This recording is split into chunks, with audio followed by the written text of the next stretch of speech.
Welcome, everybody. Another edition of Stay Tuned El Paso with Priss and Vic. Priss not joining us today. I'm Vic, but joining us, and again, I'm not going to say we have a perfect replacement. We can't replace Priss. Trust me. But we got some great buddies of mine who are going to hang out with us here this afternoon as we are recording at the Downtown Spaces. David, Hollywood, Madrid. Hey, Mr. Vic. How are you, baby? Good to see you, bro. Good to see you, too. Man, we talk a lot on the phone. We text each other, but we don't see each other. How long have we known each other? A handful of years. Yeah, it's been a minute. 10, 15 years, something like that. And But we then- hardly get to see each other. And we live pretty much right down the street from each other. I know. We live literally down the street from each other, and we say, hey, we're going to go have some drinks. That's my problem. And we don't do it. We don't go have lunch. No. Well, it's been a pandemic. It's been hard to get out. Okay. It's been hard to get All out. right, we'll use that. That's what we're going to have to. He's brought along John. My John, boy good to see you, brother. My boy John Camacho. Without John, and he's gotten me out of a lot of predictions. Situations. Oh, yeah. Oh, he's like your hype man. He's my He's hype the man. quietest hype man I've ever met. No, when he's I'm on very stage. observant. I don't say much because I'm very observant. And I take Yeah. it in. You're like a sponge, bro. You suck it all in, and then when it comes out. That's where my professionalism as a social worker comes in to be observation. Really? Is that what it does? Yes. It's funny how it transfers over, isn't it? Yeah. When he's on stage, he's a different guy. He's a Yeah. complete different guy on stage. And then not only that, but I get stuck. Like, as a DJ, I have thousands and thousands of songs, and sometimes I'll pop a fuse. I'll Right. pop a fuse. Yeah. All I see are numbers, names. Wavelengths. That's all I see. And Yeah. John, what do I do next? I swear to you, it happens, right? It happens all the time. Fade. And then John does this. He goes like, do this. Got it. Mathematically. Yeah. Oh yeah. John. He's just Study the watching. crowd. I know. I just study the crowd. He just studies the crowd. Well, I want to get into we're talking about a time that you probably haven't really performed. I know you've been gigging, but we're talking about a situation that we haven't been in about a year, bro. Close to a year. Yeah. Almost, if not more. And I understand. I wish Priss was here because her being in a band. I don't want to say a rock band, but a live band, a performer, if you will. I've always likened comedians. DJs, performers like you, not a DJ like what I was, and musicians, live musicians, kind of sort of in the same category because you're still feeding off the crowd. You're still giving the people what they want. We've talked about it in previous podcasts here, that live energy. I mean, there's nothing like it. And I know DJs like you and one of our very first podcasts that we had here, a video podcast, if you will, was with Joe Dorgan. Yes. And we talked about it with legendary Joe Dorgan as well. But we'll get into your history and everything, but I can't imagine you performing the way you had been prior to or during the pandemic, where you were just live on Facebook mixing songs. I know that you get your rocks off on that, and that's what you do, but that can't be the same as being in front of a crowd and feeling off that energy. Right. Yeah. And we've gotten away from going live, but everybody else started doing live, so we kind of stopped. But yeah, we'd be there. I'd be doing the mixing, and I'll tell John, I'm bored. I'm not feeling it. I'm not feeling it. I'm bored, man. I'm bored. So how much of the experience of being live feeds back on you? Is it 100%? Do you get it back from me? Because I know you got to have a set playlist in your head. You know what you're going to get into as you're mixing while you're there. He's the one that tells me what to play. Really? He's the one that tells me, hey, let's do a cumbia set today. Okay. Let's do a freestyle set today. Okay. And how much of the influence, well, then I'll ask John also, but how much of the influence does the crowd have on you where you look at me and go, oh, man, we're not feeling that. Let's change it up. And not even so much requests where somebody's yelling out something. Well, actually, over the times that we've worked together, we established the following, and we are very grateful to all our followers that are able to support us no matter what kind of genre of music we play. Yep. And a lot has to do with it is just engaging with the audience, like we were talking earlier.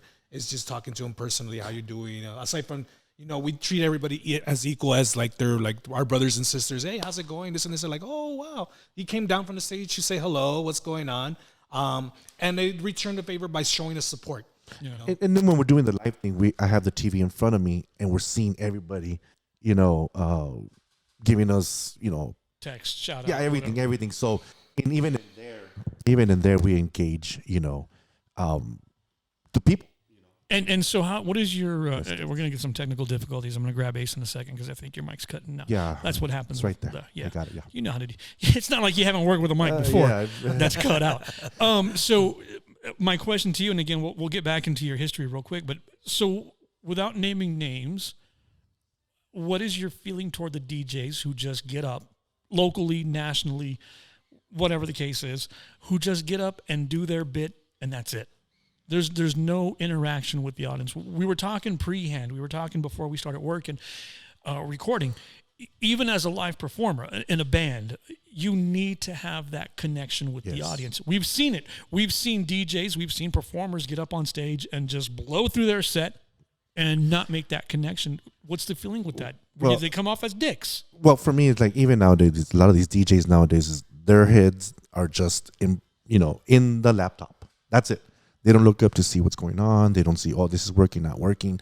They're just in the laptop, and they're more worried about doing tricks and remixes as they're mixing live, versus looking at what's going on out here. Right.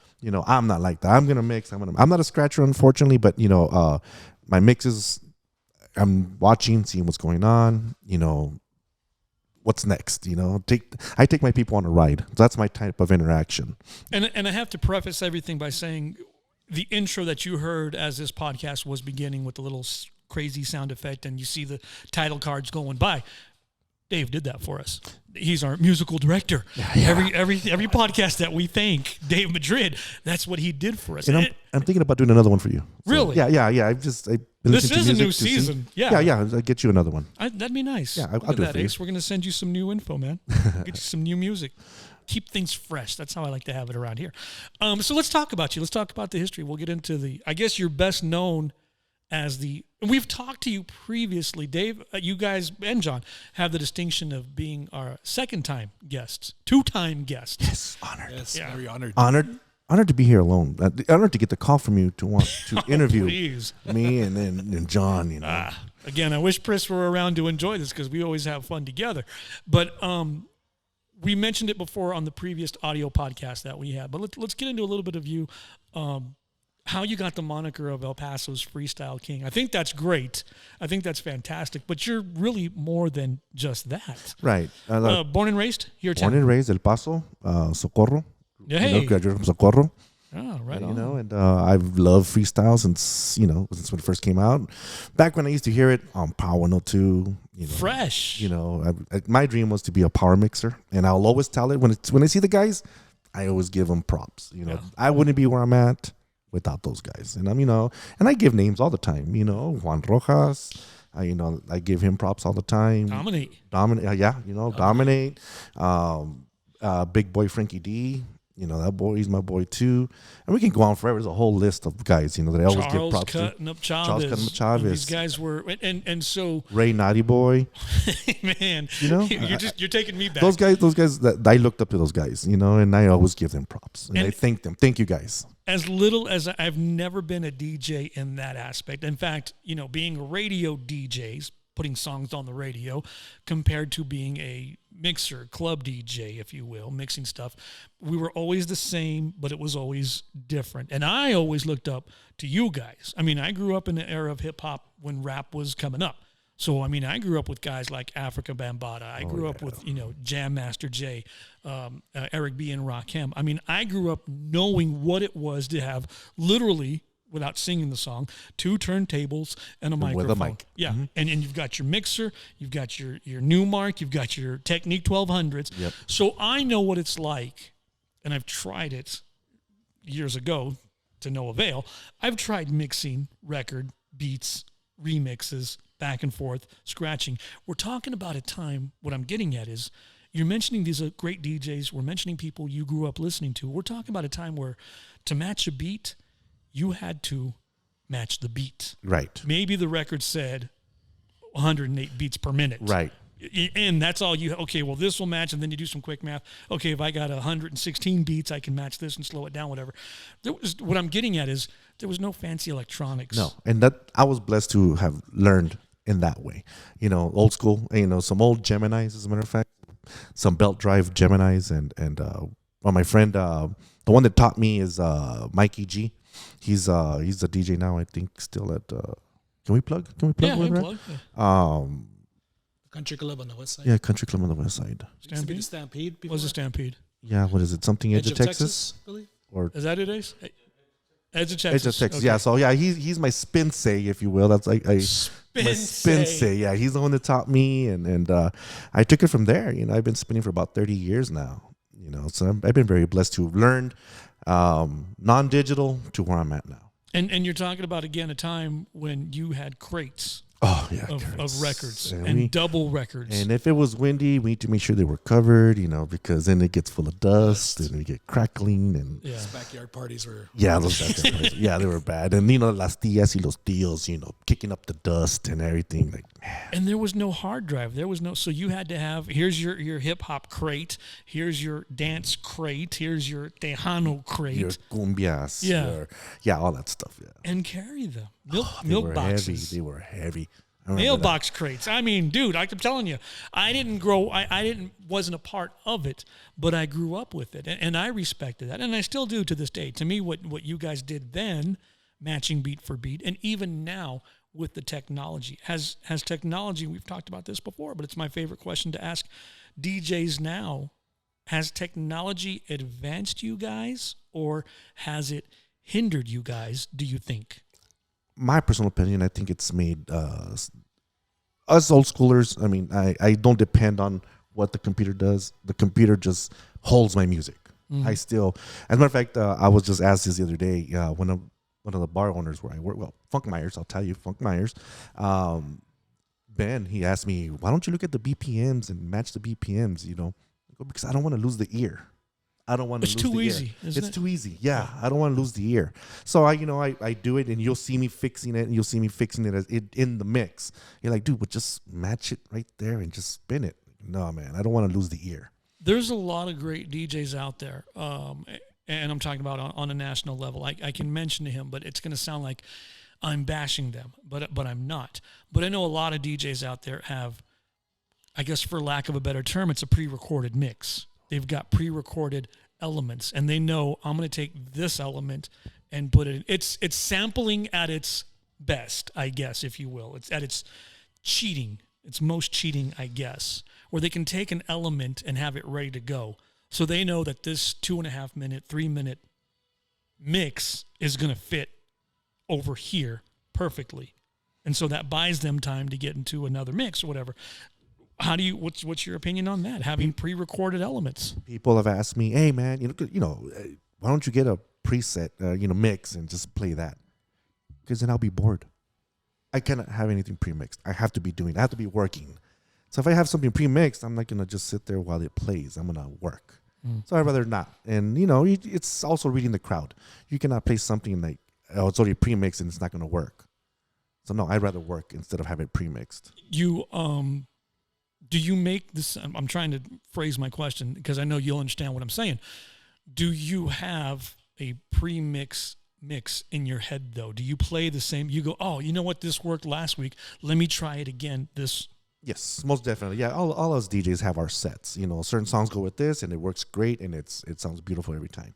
Maybe this song on this side, or maybe this song on this side. It mixes. Yeah, definitely. Yeah, we have our sets. Because it's a lot like if you ask a professional comedian or any comedian, local professional, whatever, they know what bits work for them. And I think as an audience, whether we realize it or not, even subconsciously, we know, okay, I've seen this guy a couple of times, and I know he's going to play a freestyle mix, and I know he's going to take, Trenier, and I hope he takes that song. And yes. Even as an audience, you can hear sometimes the next song coming up, and man, I hope he mixes, Lookout Weekend into, because I can already hear it type of thing. And that could be a good thing, and it could be a bad thing. You get pigeonholed? All the time. They're like, okay, he's going to play this one. They already know. The audience already knows. So like I said, I always try to coach them all the time and tell them, like, read your audience, see what you have out there, what's going on. You don't want to be burning out yourself because then you get, of course, the critics, people saying, oh, I already know what he's going to play next. This is boring. Let's go to another place, Right. And nowadays, it's hard to do that nowadays because there's so many bars nowadays. People could just get bored and they're out. Next bar. Well, and again, I liken it to a comedian. It's hard for a comedian to get up on stage because you have so many other options. Not even going out at a bar. Look at, we're talking, as we're recording this, we're in the middle of January 2021, and we're still in this pandemic, and we're really still not out and about doing things yet. Again, I know you've been gigging a couple of times. Right, I've been doing that. And it's just the start of back. where you should be. Yeah, Right. we're just starting. But again, you have so many outlets now with the internet, with YouTube. Facebook obviously isn't doing it anymore, but you had live broadcasts of people. And so the attention span, and again, I'm taking exactly this I could say to a comedian. The attention span of the audience isn't there anymore. Right. If you don't get them hooked in that first quick sample, then you're done. Right.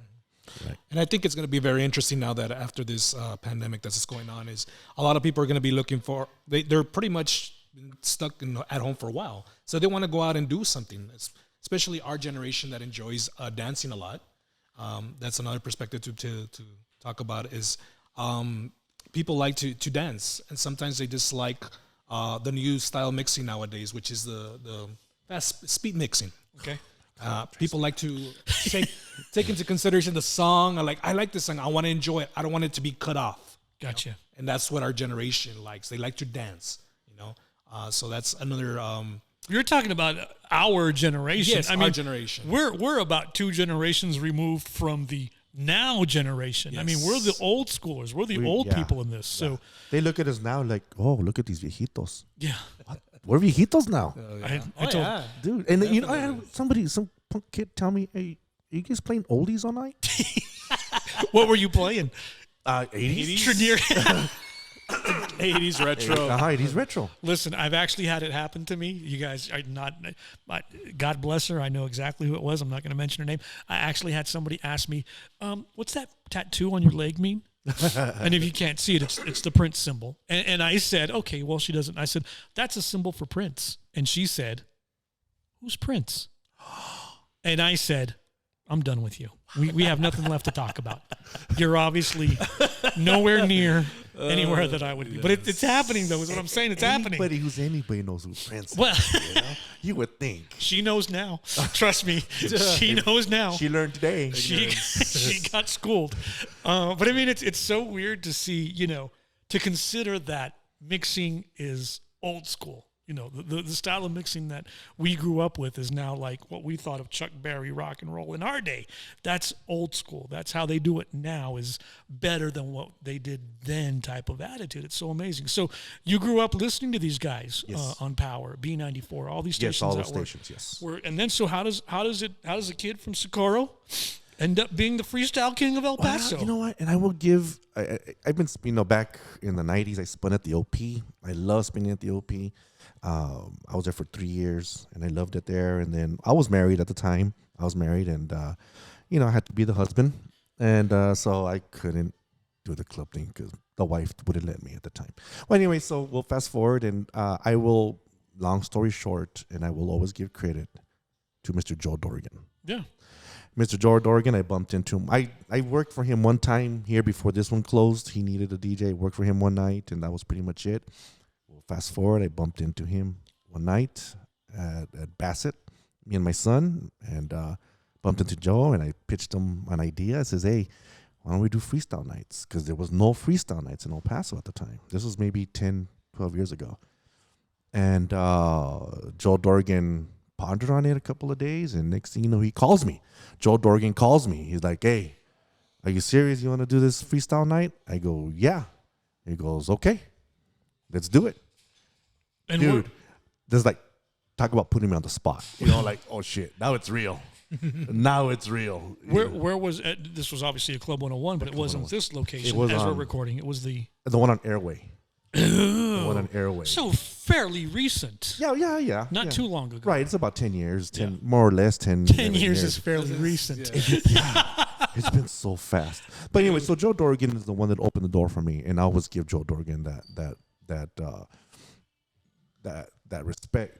Okay, where there we go. Okay, that Well, that's why we had to have them. That prop, Yeah, that's why we had to have them when we first started our. By the way, if you haven't seen the Joe Dorgan podcast, absolutely. After you finish with Dave here, Joe Dorgan was our first guest. Yeah, I saw that on this one. I saw that. And because of where we are in this location, for those who don't know, the downtown spaces are right next door, almost behind to the location original 101. It just feels good to be here anyway. Yeah.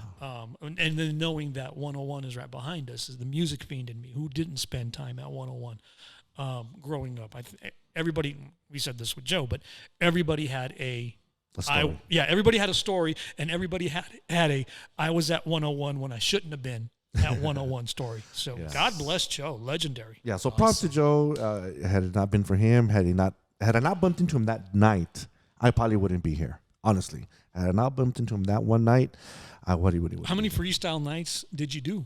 We did about a year's worth. Really? Yeah, I think close to about a year's worth, and then that's when they moved to Viscount. Viscount. He bounced back and forth. Yeah, and then Viscount, they didn't want freestyle anymore. They wanted to up it now. And next thing you know, they wound up calling me back because I guess they wanted freestyle. But so were you always the freestyle king? No. You were just a DJ. I was just a DJ. Yeah. I just spun. And John always says, what I really was. Right? What do you keep on telling people? Like, where the hell did this guy come from?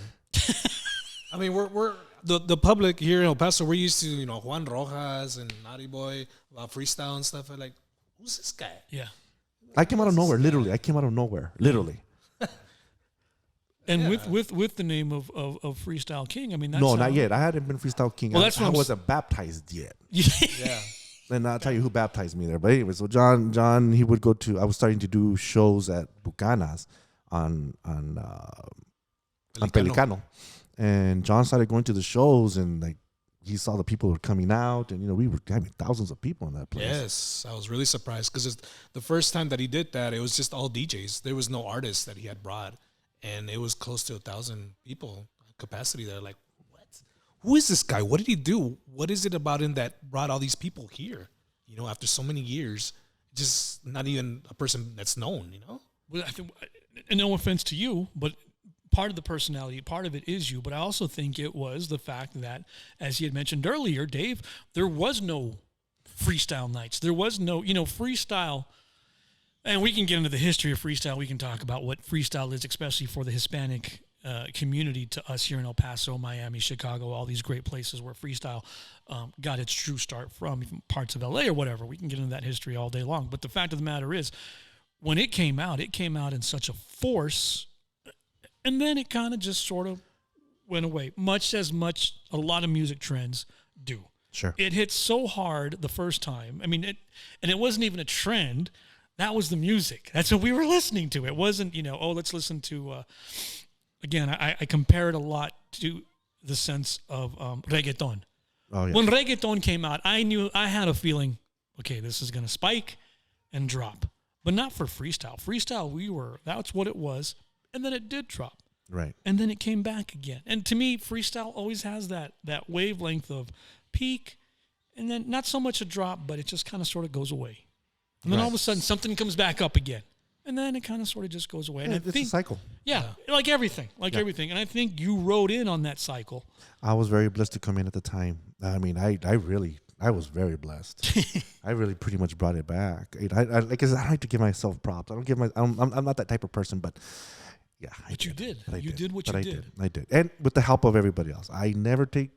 The community was very supportive at the time. And not only that, but the DJs that were with me, Popeye, thanks to him too. I always give, him props and, everybody, Bass, DJ Bass. Oh, love Sean. Yeah, Sean, my boy, he was, a lot of these, there was a lot of us that got together, old schoolers, they got together and we all collaborated and we brought, Bass had his people, Popeye had his people, I had my people, we had, just everybody just, and boom, we put them all in one room. And it blew up. And the fact that you all had the same ideas, like you said, Sean, Bass has his style, has his group of people. Popeye, I know well too, has his group of people. But you all had that same ideal of what things should be like. The first night, the stage was a humongous stage. I don't remember how long it was. Yes. Turntables all the way across. all turntables, and all of us had our crates, and everybody had the genre that they were going to do that night. Even Victor Dominate was here that night too. That first night we did it, Dominate was here too. Good. So props to Victor also. But yeah, we all had our crates there, and it was a party. Oh my Lord! You missed that though. I mean, do you really miss it? I missed the stage. I'm an attention whore, man. No, I'm an attention whore. Yeah, no, I'm an attention whore. I love being on stage. I love being in the spotlight. On stage, and people cheering, and you become a puppet master when you're on stage, dude. It's like you're a puppet master. Yeah, it's awesome. Sorry. Wendy, I know. Yeah, take some water, have a drink. It's getting warm. I get it. What do you foresee? And I know this is kind of a loaded question. Neither one of you really, if you can answer. But how do you foresee us getting back to that again? When? How? What's going to happen when we do? Just talking about this. How different is it going to be? We go ahead, John. It's going to be very interesting now because, like I said, we're all struggling through this, getting an understanding of this pandemic of how we're going to reestablish ourselves to be out there as performers, as bringing in concerts. It's going to be very interesting to see how people are going to react, and it's mostly the public. On our behalf, we will engage and invite and try to organize this, but it's going to be very interesting to see what parameters are going to be taken into place in order to have such events after this COVID. Yeah. It's going to be very interesting. It's a change of time right now. So it's just trial and error. It's going to be a challenge to establish the entertainment once again. Everybody's kind of like backed up, like who's going to throw the first concert, or to see what's going to happen. Especially with this COVID going on, distancing, mask and stuff. Is this going to happen? How is this going to work out? Yeah. So everybody, and I know nobody can predict. We have no idea until you get into it. You've slowly. I want to talk about you being a promoter and producer as well, but you've slowly started getting back into some type of performance. Oh my God, it's hard. It's hard. I'm not used to being up to 2 a.m. anymore. Dude, I don't know if it's age or what it is, man, but I'm not used to being up at 2 a.m. Playing music. You're at Funk Myers back again. No. Where you I'm at? at Fanatics. Oh, Fanatics. Yeah, I'm at Fanatics. I knew it was an F. Yeah, I wouldn't. Yeah, I'm at no, hey, don't worry. Nobody's sponsoring us yet, so we can say whoever until we get money coming in. Don't worry. But let's talk about shows. And so we are in the works of bringing a show. Literally, we are literally in the works. I'm waiting for a phone call today, hopefully. Freestyle show or any show? Yes, a freestyle show. Okay, that's fine. We'll leave it as that. Yeah. We'll leave it at that. That's okay. So our questions are, what capacity are we going to be at from here to then? We're right now 50%. Where are we going to be at there? You gotta look at. I don't want to interrupt. You know me, the Vegas hound. You got to look at places like Las Vegas that aren't even at 50%. Right. Vegas is still sitting at 20%. Wow. Even restaurants in Las Vegas, as we record right now in the middle of January, you still have to make reservations, and they're at 20%. So that being said, and I say Vegas, the state of Nevada, that being said, they can't have shows. It doesn't make any sense for them to be at a 20% capacity to have any kind of show, be it a big stage production or a club, let's all get together type of thing. So consider 50% a blessing. Well, in some parts. So everything is trickled down from us as the promoters to the artist. Everything, because even the artists haven't been working. Right. So the artists that we're working on is going to be their first times out as well. So we have to consider what precautionary measures are they taking. Number one, as protection to ourselves, in the contracts, you have to worry about what happens if the city shuts down. Who's out of money now? Where's the guarantee? Where's the insurance? Correct. And then not only that, ticket pricing. Yeah. We talk to the artist. Hey, can you help us out here a little bit? So we can get you guys to work at the same time. So it's a trickle effect. It's been really bad. So it's going to be a slow progress, and we're really hoping that we get back in. And I want to get back on stage, man. I miss being on stage doing that. And a lot of it is like what we said when we first started the podcast here. You're listening to Stay Tuned El Paso with Priss and Vic. As we slowly start to wrap up with David Madrid and John, a lot of it goes back to what we said about how people's attitudes and feelings have changed during the pandemic. We're dying to go back out again, but are we willing to take that risk?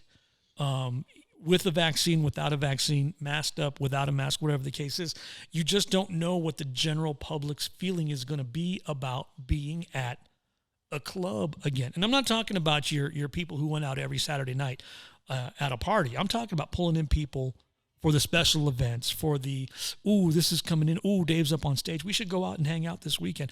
You don't know what their attitudes are going to be 7, 8, 9 months later, a year later. We, I think, as a society, I don't know, but as a group of people, have changed. Our feelings about being out have changed a little bit, haven't they? For some. You know, like same thing, like our age group, we're open till 2 a.m. now. You know, we're back up to 2 a.m. And a lot of the places by 11:30, 12 o'clock, everybody's gone. But you get the kid places, you know, and I'm talking about kids in their 20s and early 30s. Man, it's banging. Yeah. Those kids are just banging. So I don't know if it's just because it's our age group. Our age group says it's 9:30. You better make it worth my while to stay out till 12 or 1. Yeah, you better give me like, for the buck. You know, so that's why, you know, talking about the show now, you know, to being a concert, we're like, okay, so do we put the artist on at 4 p.m, you know? You know? Because before, I remember when I was first doing shows, you know, the artists would come on at 10, 11 o'clock at night. Now it's like, man. Usually, midnight is when all the clubs are popping on at midnight, huh? Right. Yeah. That's when everybody's like, boom. Yeah, I think midnight. just everybody got so used to just being home. And that's what I'm saying. I personally love being home. I don't mind it. I love being home now, but if you could put in a quality hour and a half show, that's what we're you're good. gonna. That's what you're gonna give them. Thank you. Good night. It might be an hour and a half, but man, what an hour and a half! Yeah. Just loaded. Yeah, you know. So I mean, it's affected us all, and it's a sad situation. I'm really hoping we get out of this quick and safely. Yeah, and it's affected us all as a general statement. But I mean, I really see how, again, looping back to what we started off with, I can see how live performers have really suffered in all of this. Not just so much financially. Okay, first of all, financially, let's be honest. Yeah. But also I see a lot of what we've talked about in previous podcasts. I see a lot of mental and emotional, almost energy. It's a drain on you. You're not fulfilling that need of being on stage. You can set up and perform, and I've seen it with like I said at the beginning, we've seen it with DJs, we've seen it with musicians. You can sit there and busk on Facebook all day long and set up a digital tip jar and ask people to give you money, but it's just not the same. No, it's not. No. It's not the same for you. It's not the same for you. You don't feel that. You feed off each other. You know, even as a hype man or MC man, you know. You're hyping up everybody. Happy birthday! What's going on? Party people in the place to be. What's up? And you just hear everybody cooperating, yelling, throwing their hands up in the air, and it's not the same feeling as being on live. You know, it's like we can't really do that. Just typing away. Oh, okay, I got you. You know, it's like performing in an empty club. Yes. Yeah. And how many times have you done that? And had to call it in, you know. You just go through the motions. You just go through the motions. Yeah, you go through them. And my poor hype man, he's like, dude, let's do something. Get up there, do something. Like, what are you gonna do? Nobody. Like a comedian knocking out jokes to nobody. Nobody's laughing. Yeah, you're not feeding off. Yeah, you're not feeding. Yeah, we feed off the energy in as much as the hype man does. Yeah. What's next for you, man? You got other projects going on. I know you're working. You got a steady gig. I'm your blessed. job. I do have a job. I'm blessed. The both of you. Yes. Yeah, we don't depend on the gig, so we're blessed. We're few of the blessed that don't depend on the gigs. But you know, Juarez is opening up again too. I've been blessed to spin in Juarez and then legendary Sarawak in Juarez. So I've been never used to hang out there. I got to call my best friend Dave and ask him why. But we never hung out at Sarawak. But there's a reason why. I think we got kicked out one time and weren't allowed in. So I got to find. Every time somebody says Sarawak, I think I missed out, but I missed out for a reason. There's a reason why I didn't go. It is so much fun. Sarawak is so much fun. It's a whole different atmosphere over there. But are they trying to bring it back like how we were? Or is it been better? Back. Oh, it's been back. Really? Oh, yeah, it's been back. It's been back for about 3 years now. Yes. And I've been blessed to spin there a couple of times. And the way I spin over there versus the way I spin here is two different things. Really? Oh, yeah. I can play over there Sipping, man. We'll go Sipping. Remember Sipping? I could play Sipping over there. They'll dance to it. Here, the video with them yeah, makeup and everything. Yeah, and here it'd be like, what the hell is that? And at any time of the day, 7:00, you got the dance floor packed over there. What is 7 o'clock? They don't worry about I need to be drunk so I can dance. They don't. No, hell Nah. no. They're there. Queremos bailar. You're going to get me on YouTube here in a second. Look up that. Yeah. I know it's in there somewhere. Yeah, I'm sure. anyways, so I've been privileged. So I know I've talked to them over there and they want to, want me to go out and spin in Juarez. And, just see what comes, I'm not turning anything down right now because I do miss it. At the same time, I don't miss it, but I miss it.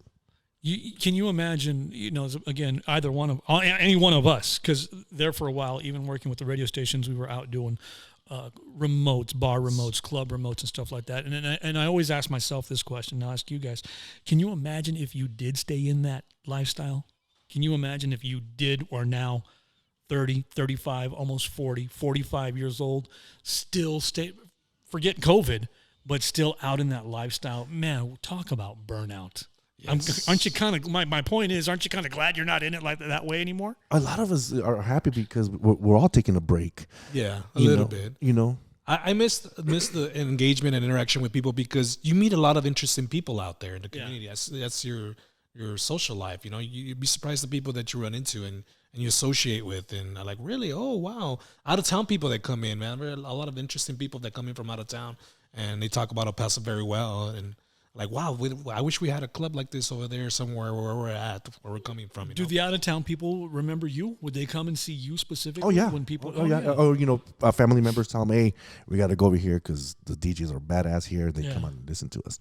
But again, going back to Joe Dorgan, everybody knew about Joe Dorgan's Thanksgiving parties. Oh, yes. You know what I mean? They all knew about that. They knew that was the place to be, and they could nail down the DJs. Caesar, Paul, all these great guys that would be there. And again, it's so amazing to me that people would remember a DJ, not a band, right? Not a singer, a DJ, right? Who provided the music for them that night. You want to mention the other podcast thing that you're kind of sort of yeah, sure. So I think it's interesting. I think it's a great deal. I'd love to team up and try to do something. We need to do that. What it is that the Lost Art of a Gentleman. Mm-hmm. It's on Facebook. It's called The Lost Art of a Gentleman. And really, what it is just it's all dudes. It's all men. You can talk about whatever you want. Your personal issues. We also give advice. I'm a big wipey guy. Wipey guy. Yeah. Oh, you talk. Tic Tacs for your ass, bro. Wait. Tic Tacs for your ass. So we talk about those type of things. Hold on. You're on the Lost Art of a Gentleman. Yes. You're giving guy advice. Male advice. But it's. I'm building up. It's an open forum for guys who have questions that they probably wouldn't be able to ask. Oh, they wouldn't even know about. Right. People like, oh wow, wipies. Okay. Well, toilet paper. No, toilet paper doesn't finish everything, bro. I used to talc my boxers. Yeah. Okay. Yeah, it's a huge. I know exactly. You're talking about the wipes for the mud flaps, if you will. But avoid. But that is a huge. That's a huge market right now. Avoid the ass butter. That's stuff. Fine. That's where's Ace? Ace, let's wrap up quick. Cut the mics off. That's what that is about. So we're looking to do a podcast. Me, John, one of my friends. JD. Yeah. So we're looking to do a podcast, and talk about that stuff. Hey, men, go get pedicures done, man. There's nothing wrong with getting pedis. It is. When you told me the idea a couple of weeks ago, about a month and a half ago, whatever it was that we talked about it, and you were kind of bouncing ideas off of me. I didn't tell you what I thought. Mr. Comparison, I likened it to how women have Cosmo. Right. Women have those lady magazines that tell you, ladies, do this. Ladies, here's this idea. So why not a men's version of that? Yeah, and even though we're not Cosmo, we're I consider myself ghetto fabulous. Yeah. You know what I mean? I'm not obscure or anything. I am me. And you know what? A regular guy, hey, dude, go get your feet done, dude. Well, yeah, get your nails taken care of. Get your nails did. Women. Clean the blackheads, for God's sakes. Nothing wrong with that. But see, a lot of these guys won't talk about that. Despite what we may act like, ladies, trust me, we don't know everything. We have no idea. To be honest with the ladies, I don't even know what's going on sometimes down there with them. You can't ask me anything because, like, I didn't know that. What? That? Oh, man, really? A string? Who knew? I had no idea. So how am I supposed to know about me? Right. I don't know about me. I barely know about you. A lot of guys don't know about themselves. Right. And I'm learning, too. I take advice from, I see stuff and, I didn't think about that. Right. Right. Altoids. All right. That's enough. I'll leave it at that. I'll leave it. That was the best advice. Yeah. So we can go on forever with this. Yeah, thing, I know. So but that's the sort of thing that you're getting into. Correct. So, right. It's wine and dine your woman. Take her out to eat dinner. Nice dinner. Make her dinner at home. I love, what was about a month ago, right before Christmas, you went to Vegas, and that's what you had posted. These great pictures of you being in Vegas, taking care of that person with you in Vegas, and saying, you know what, sometimes you do have to go expensively and definitely spend that buck you have to be the guy. If you appreciate, hey, do it. Absolutely. That was so cool that when you did that. And number one, it was cool because you didn't tell anybody you were going. You just went, and then there you were posting. I think you'd even come back already and posting pictures. Yeah. So I look forward to that, man. Yeah. So we need to really sit down and get that. We'll get going on that. That'd be fun. Gentleman advice. Yeah. I think Ace would be more than happy to help out with the production of it all. That'd be so much fun. Just recently, I went on a date and I was surprised because the date asked me, like, we're going deuce, right? Like, what? Really? Like, what? I asked you on a date. It's gentlemen to pay. I mean, traditionally, that's how I grew up. Yeah. But she was telling me, like, no, we go to deuce. I'm like, what? My cheap ass would have went, okay, sure. Yeah, knock it out. You want to take the heavy end of it? Because that didn't happen. If there's more sense on hers, give it to her. How I ever got married, I have no idea. I don't know how she nailed me down, but yeah. Gentlemen, it's always good to have you guys with. Yeah, man. It's I love talking music with you. We do this again, man. Yeah. Oh yeah. Let's see if we can make you. We can go on forever with this thing. Absolutely. Definitely. Talking about music, not just freestyle. And again, for me, and transparency, freestyle isn't my favorite form of music. Right. It's a great genre. It's a great style. I love talking about it. But I know it's not yours either. You've just been labeled that freestyle king. I've been blessed that freestyle's put me where it has on the map. And you know what? I'm thankful for it. It's made me money. Yeah. And it's beautiful, man. And it's beautiful when I get the phone calls from the artists. Are you kidding me? I think I've asked you this before, and in fact, I know I did in the previous podcast. And what you're getting into? Are you okay with being the freestyle king? Yes, I am. Because even though there's haters, of course, there's other freestylers, and I won't mention any names, but they hate that I'm baptized as such. But you know what? I give them props too, because they are freestyle kings as well. Thanks to them, I am where I am, and they are the freestyle kings as well, and I love them too, man. I give them, I always shake their hands when I see them. I give them love when I see them. The city is too small to not be that way. I've said that. We said that before. We said that before we started recording, and the career choice, the career path, the occupation is smaller. Way too small to be that way either. Yeah. You can't be that way in your industry. You can't be that way as a promoter. You can't be that way. Not in this day and age. No. It's not cutthroat anymore like it was back in the day. No, there's room for everybody. You can't, there's enough room of the pie for everybody. I think so as well. While you're giving out thanks to them, I want to thank you guys for checking out Stay Tuned El Paso this week. Our guests have been David Hollywood Madrid, and John Camacho for hanging out with us as well. Appreciate you guys. Our thanks to musical director David Madrid. That's why we had him in here today. Also, the Downtown Spaces. Super producer Ace behind the scenes making us look and sound good. I am impressed with this setup. Wow. All the lighting. Look at that. He's got his Aaron Jones shirt on, too. Wow. He's ready to go, man. No, this is not casting couch. Stop it. Would you believe it's taken 2 seasons? You're the first one to make that reference. Nobody else. I can't. 15, 20 episodes in, nobody else has talked about it. Not that there's any direct correlation, but also our thanks to intern Jen, who's sitting over here quietly and patiently. So quiet. She's just chilling back there. The Downtown Space is the Herald Post as well. And, of course, as always, thanks to you. Another edition of Stay Tuned to El Paso is coming up. Thanks for hanging out, fellas. And thank you. Said it 1,000 times, and I'll say it 1,000 times more. Let's get some food in us someday. Let's do it. Absolutely. All right. Absolutely. Thank you, guys. Thanks, everybody. Take care. We'll see you. Hey, it's Stay Tuned El Paso with Priss and Vic. I'm Priss. I'm Vic. The best way to connect with us? Follow along on all of our social media websites. And if you have a guest that you want us to interview, please, by all means, let us know. Like and subscribe to all of our websites. We'll be checking it very, very often right here. Stay tuned, El Paso.